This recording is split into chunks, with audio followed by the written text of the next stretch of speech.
Yo, Yuk. Assalamualaikum warahmatullahi wabarakatuh.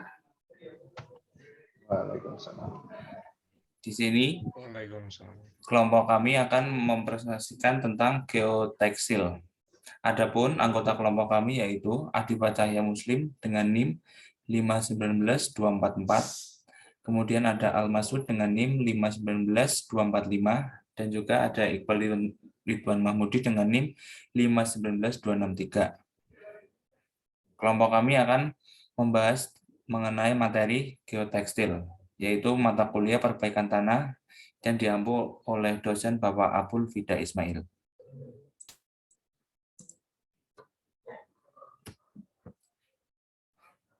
Yang pertama, pengertian geotekstil. Geotekstil adalah lembaran sintetik yang berpori, sehingga memiliki sifat tembus air dan fleksibel. Biasanya digunakan sebagai stabilisasi tanah dasar dalam pekerjaan teknik sipil. Geotekstil sendiri terbagi dalam dua jenis, yaitu geotekstil woven dan geotekstil non-woven. Kemudian ada jenis-jenis geotekstil. Yang pertama, geotekstil woven. Geotekstil woven atau geotekstil anyam ini berupa lembaran yang dihasilkan dari anyaman material yang berbahan dasar polipropylene atau polyester. Sekilas bentuknya seperti anyaman karung beras. Namun, geotekstil woven ini memiliki kuat tarik, kuat tusuk, dan kuat sobek yang tinggi. Yang kedua ada geotekstil non-woven. Geotekstil non-woven ini tidak dibuat melalui proses anyaman, melainkan melalui proses termal, kimia, mekanis teknik, atau kombinasi mekanis teknik menggunakan mesin berbahan teknologi tinggi. Bahan dasar pembuatnya adalah polyester fiber dan ada juga dari polypropylene. Bentuk fisiknya berbeda dari woven geotekstil, lebih mirip seperti karpet. Oleh karena itu, banyak yang menyebut geotekstil non-woven ini sebagai karpet jalan. Kemudian ada fungsi. Untuk fungsi yang pertama yaitu filtrasi. Filtrasi berfungsi untuk mencegah terbawanya partikel-partikel tanah pada aliran air. Yang kedua ada asparator, untuk mencegah tercampurnya lapisan material yang satu dengan material yang lainnya. Yang ketiga, stabilisator. Stabilisator fungsi ini sebenarnya masih menjadi perdebatan di kalangan ahli geoteknik. Sebab geotekstil bekerja menggunakan metode membran effect yang hanya mengandalkan tensile strength atau kuat tarik, sehingga kemungkinan besar terjadinya penurunan setempat pada timbunan masih besar karena kurangnya kekakuan bahan. Yang keempat ada perkuatan, yang kelima ada penghalang, dan yang terakhir ada proteks. Untuk slide selanjutnya akan dibacakan oleh teman saya.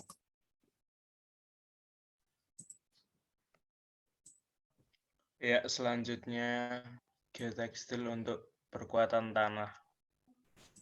Yang pertama ada gambar A, yaitu geotekstil diletakkan pada pertemuan tanah lunak dan timbunan yang berfungsi sebagai pemisah atau separasi. Mencegah kontaminasi tanah timbunan oleh butiran halus tanah lunak di bawahnya. Selain itu, geotekstil juga berfungsi sebagai tulangan. Yang kedua ada gambar B, yaitu geotekstil pada bagian ujungnya ditekuk ke belakang untuk mencegah kelongsoran lereng. Yang ketiga ada gambar C, yaitu geotekstil membentuk bantalan berisi tanah untuk mendistribusikan beban dan atau berfungsi sebagai lapisan drainase. Yang keempat ada gambar D, yaitu lapisan drainase dihubungkan dengan jaringan drainase vertikal. Yang kelima ada gambar E, yaitu geotekstil dipasang agar lereng timbunan dapat dibuat lebih tegak. Yang keenam ada gambar F, yaitu geotekstil digabungkan dengan sistem kolom tiang-tiang yang mendukung sebagian dari beban timbunan. Kemudian ada gambar G, yaitu geotekstil di ujungnya dikunci agar tidak terjadi pergelinciran atau sistem Wager. Dan yang terakhir ada gambar H, yaitu geotekstil diletakkan di bawah berm untuk meyakinkan stabilitas timbunan. Next. Ya, ini contoh studi kasus dan analisa perhitungan. Studi kasus diambil pada longsoran terjadi di lereng Bantaran Kalicode, Yogyakarta. Yang pertama, menentukan nilai faktor keamanan atau SF lereng sebelum longsor dengan variasi beban merata dan variasi muka air tanah. Yang kedua, diketahui kuat tarik geotekstil 6 ton per meter, jarak antar geotekstil 0,5 meter,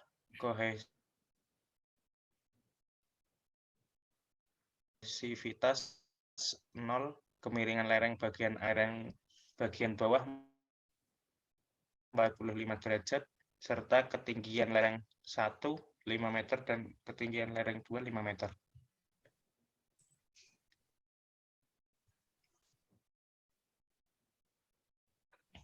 Berikut ini perhitungan stabilitas lereng dengan perkuatan geotekstil. Menggunakan nilai safety factor 1,5, maka theta R dengan rumus sebagai berikut didapat 25,02 derajat. Kemudian menghitung tegangan horizontal atas dengan rumus sebagai berikut didapat 4,68 ton per meter persegi.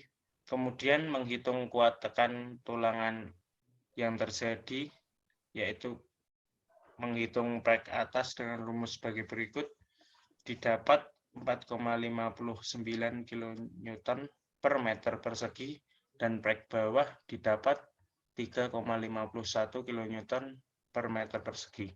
Kemudian menghitung panjang penjangkarang menggunakan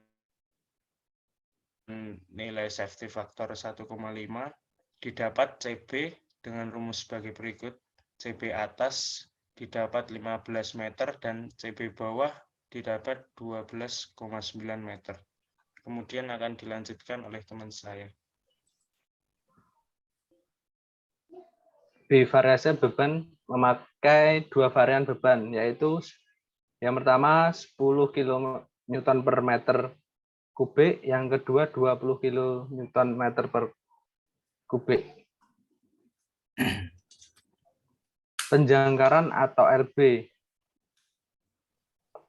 Untuk mencari penjangkaran dengan rumus sebagai berikut. Didapat 15,4 meter. Yang kedua, penjangkaran bawah dengan rumus sebagai berikut didapat 16,845 meter. Yang kedua, beban 20 kN per meter. Penjangkaran LB atasnya didapat 15,8 meter. Dan yang bawah didapat 20,06 meter. Next. Dari presentasi kami mengacu dalam referensi berikut ini. Sekian presentasi dari kelompok kami. Apabila ada kekurangan kata dan salah kata, mohon maaf. Wassalamualaikum warahmatullahi wabarakatuh. Waalaikumsalam.